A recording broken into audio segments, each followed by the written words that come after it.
So without further ado, let's get into the first one, which is periodization for hypertrophy. So does it matter? And what did you come up with on the research behind this? Okay, so first I'm going to start with a small plug to actually go read the blogs because sometimes I slip stuff in after we do the interviews and stuff to like juice it up a little bit. Mm, Or I find something new or like a new study will come out after we record. So definitely go check out the blogs on the website. They're pretty good. yeah. So periodization, right? If we think about the history of periodization, it goes back to like the 50s and really before that. But it was always about sports or essentially powerlifting or some form of strength training, not necessarily about hypertrophy. And so you have this like weaving and bobbing of periodization through the years where the main outcomes in most of the studies are strength, right? It's like, did we get stronger? And or because you can't really test athletes on their athletic ability, you just have to use kind of a proxy measure, which sucks for athletes. But the proxy is usually a bench, a squat, a dead, Mhm. right, or leg press or something like that. So as the literature is weaving, we have kind of the block periodization, we have the linear periodization, we have undulating comes in. Then you see two different types of undulating, which is weekly and daily. Um, and then now, let's see, we have like a where you can mix them all together, which is ridiculous. But you could totally do it on paper, and it's like, wow, I didn't know you could do that. Yeah. Um, but CrossFit. to answer, yeah, That right. was the first thing I CrossFit. thought with CrossFit as a strength. I'm not a certified strength and conditioning specialist, but I call myself a strength coach because that's the people I learned from back then. And when first CrossFit first came out, I was like, this is all wrong. This doesn't, you can't do all this at the same time. This doesn't make sense. And there's some really smart program designers in CrossFit now. So I will say they figured it out, but that's a good example of that. Yeah, yeah, and a lot of like even in certain sports, I was trying to think of a good sport off the top of my head. I mean, football is like the go-to. It's like the golden child for strength and conditioning. Is like everybody bases things off football, and then they adjust for different athletes. Um, but you can get pretty close. I think in CrossFit, it's hard to be awesome at everything, but using a good periodization model, you could be really good at everything. Yeah. Um, but for hypertrophy, the literature is actually quite clear, and that's it doesn't really matter, unfortunately. So there's two meta analysis on this by the same people. Um, I forget his name, but Schoenfeld's on them. It's like Of 2017, course. 2019. Yeah. Um, Ergich, Ergich, Ergich. I can never pronounce his name right. But anyway, so he does two meta analyses. The first one is just like, does periodization matter? Like, not even what type, just straight up periodization. And the answer is not really. No. Like, there's not a significant effect. It's not. It's really like if you look at the data, it's like, that's nothing at all. Another study could pull it back to completely zero or push it the other way if it was big enough. So then it's like, all right, well, what about these different types of periodization? Let's say, I just told you the traditional, the linear, they're kind of strength based. So what if we look at the DUP and kind of versus the linear stuff? What happens if you split them out? And then so there's not a meta analysis. And again, there weren't really any strong effects for hypertrophy. Strength definitely, has its pros for certain sports and certain applications. But for hypertrophy, like volume matters way more than anything else.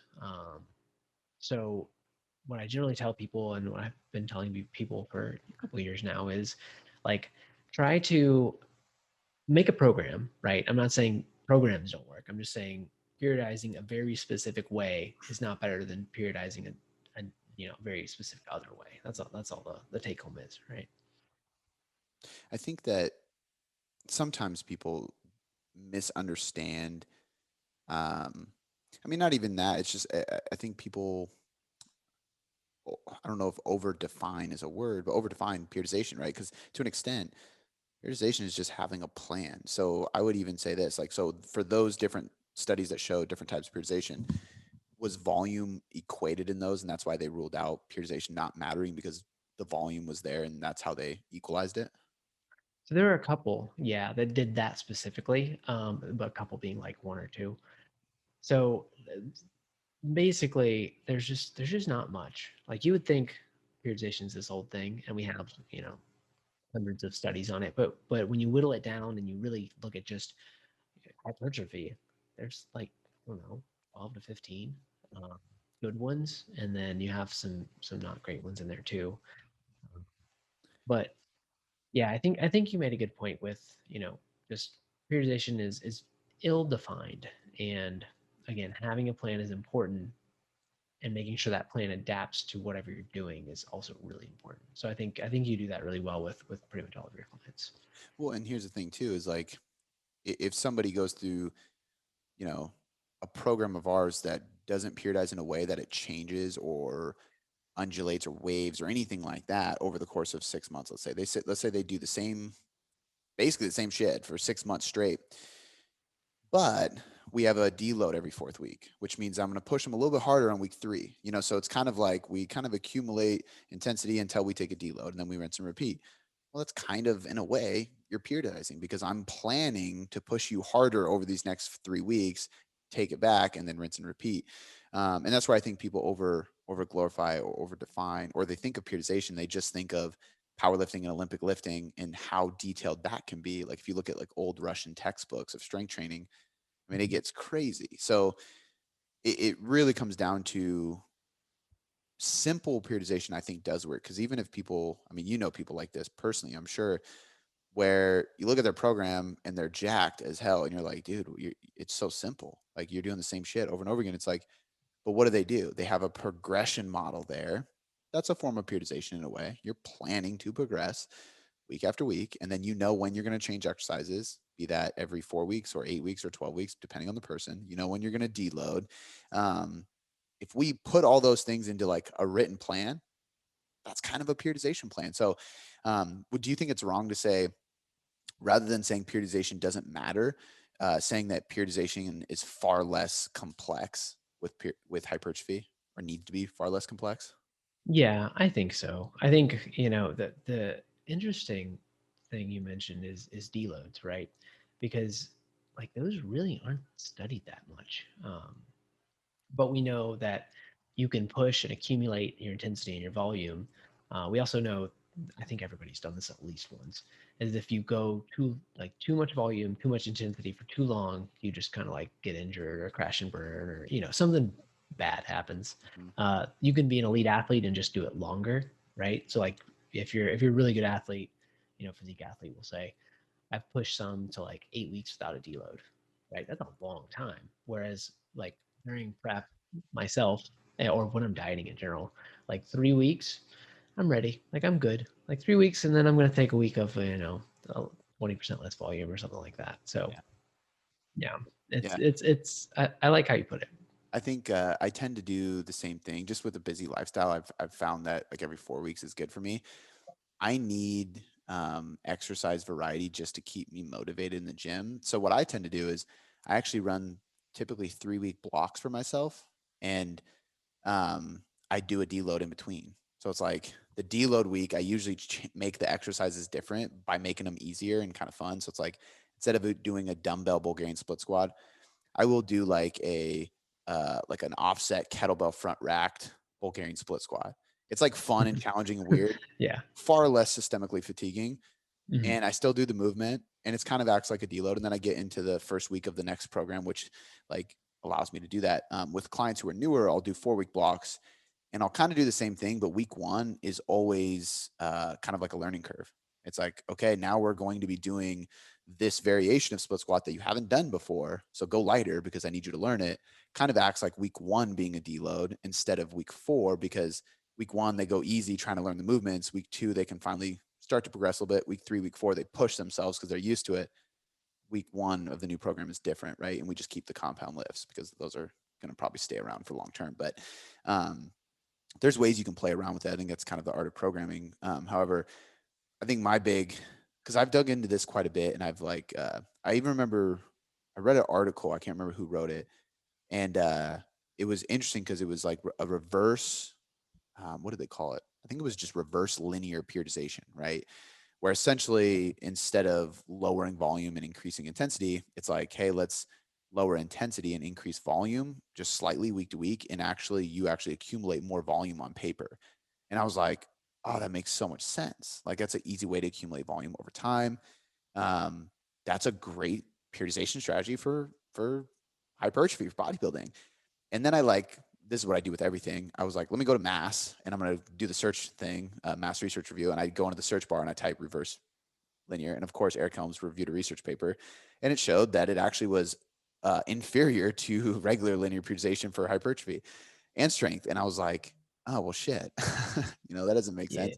And, but that just goes to show, like, because his answer was the same thing. It was like, for strength, this works really well, linear periodization, block periodization. But for hypertrophy, it's just, I mean, what way of training is going to keep you going long enough to be consistently doing enough volume to stimulate your muscles to grow? It's kind of what it boiled down to in a sense. Yeah. Yeah. And it's that simple. And I mean, it's not fun. Like it's not fun to say like it doesn't really matter for the type, but like that's the truth right now. Like I don't think I think I said we only have a few studies, but we have enough to know that there's not going to be like a huge swing, like not even like a 5% like creatine risk swing. Like it's just minimal. Yeah. Well, and science does that with a lot of things, like calories in versus calories out, Um, and I was trying to make a post that articulated this well. I'm sure I'll get people that get angry because even I did what did I wrote something about, um, like, your diet's not the problem, your patience is. It's very much Mhm. so just like the concept of like, hey, just be patient. Like, diets take a long time. And this one guy got so mad. He was like DMing me all these studies. That was what I told you. I was like, you have any evidence on this? But he was just going off because apparently I knew nothing. I was like, dude, you're taking this very far out of context for like the 0.1% of people that you're talking about who have metal toxicity. Like, I'm not talking to that person. Like, just calm down. But my point is, I was trying to make a post that showed, because like intermittent fasting is a good example of this. Mhm. A lot of the health benefits that we're going to see from intermittent fasting actually are accomplished with a calorie deficit as well. Um, so like if we start looking at all these different types of fad diets or strategies, and we see, okay, what do studies show it does to our health, to fat loss, to blood markers, all those things, hormones, both positive and negative. Even like, I know when we did the one on intermittent fasting, like there was a decrease in thyroid, increase in cortisol, kind of like there's different things that happen metabolically. Well, calorie deficit does that too, right? Insulin sensitivity improves. Calorie deficit does that too. Like so I think people get mad because it's so simple. And this is kind of similar to that. It's like, well, at a certain point, you have to be okay with it's not like crazy sexy, or it is what it is. And I think if we understand that, I think at the end of the day, like, you're going to be able to get the better result because you can just be consistent with the simple shit that works, really. Yeah. Yeah. And if you want the complex stuff, go into cellular muscle biology. Go read some of that stuff. That's pretty complex, Yeah. right? Then you can get into your like little mechanisms and like in this scenario, but for simple stuff, it's hard. Like, and you want to make it as simple as you can for people, especially newer people to training and nutrition. It's like we don't want to make this hard. We want to Yeah. make this easy because then you'll stick with it. Yeah. And sometimes even like I even have, I was reading, it was, do I have it in here? I don't think I do. It's a textbook, but it's a sport nutrition and metabolism textbook, um, that was just required reading in one of the sports nutritionist courses I did, and it was like the whole chapter. There's a whole section on energy systems, for example, and there's a lot in there that allowed me to understand the mechanisms behind why some things happen, but didn't change the application of how I coach people on it whatsoever at all, Yeah. because like you already kind of know why it works, but now I really understand the deep rooted reason, and I'm never going to share that with a client because it doesn't matter to them. You know what I mean? It's still, Yeah. well, you still got to do the same thing. So, um, I just caution people because I think sometimes, you know, you can go deeper to understand, and some people need to understand that. I think we're both that Yeah. way. You're clearly that way because you Yeah. like to know Definitely. everything to the core. Um, but no, I think it's keeping it simple, smarter. And what I would recommend to people is, if we know that, okay, we can do linear periodization, we can do no real periodization at all, and just make sure that you're pushing yourself in the gym and trying to add weight over time or reps. You can do linear, block, undulated, whatever you want to do, right? There's these different strategies. As long as volume, you can look at your volume, make sure you're doing enough to grow. Use that as a free pass to do whatever you have the most fun with, right? Like, so I know for me, if I don't do a variety of rep ranges, I do get bored. So I actually like more of like a weekly undulated model. So I have a couple lifts that stay in the same rep range, my compound lifts every single week. And then I have a couple lifts where, like my deadlift, I'll do like low rep strength, then I'll do speed, and then I'll do like more trap bar hypertrophy, like 8 rep range. And I'll change that, every week on a weekly undulated rotation, just because it just is exciting. It's fun for me, right? It's not going to make me the absolute most like strongest I'll ever be at that lift, but it's fun. And then all my accessory work is just double progression method. I stay in this rep range and I just keep cranking on it till I can't progress it. And then I change exercise, so, but it kind of gives you freedom and flexibility to train how you want to train, as long as you make sure your volume is there enough to grow, essentially. Yeah, yeah. I think we're opposites in how we actually train personally, because I don't like undulating at all. I just don't like it. I don't know why. I've never been a fan. I'm actually a reverse linear fan. Like, Okay. when I look at my sheets, what I have on it, it's that. Yeah. I'm just like, it feels good, whatever. Yeah, yeah. And I'd be interested because the article I read on reverse linear was pretty outdated. So I'd be interested. I don't know if they equated for volume or what, but I know I read that it was inferior to linear, which really surprised me, to be honest with you.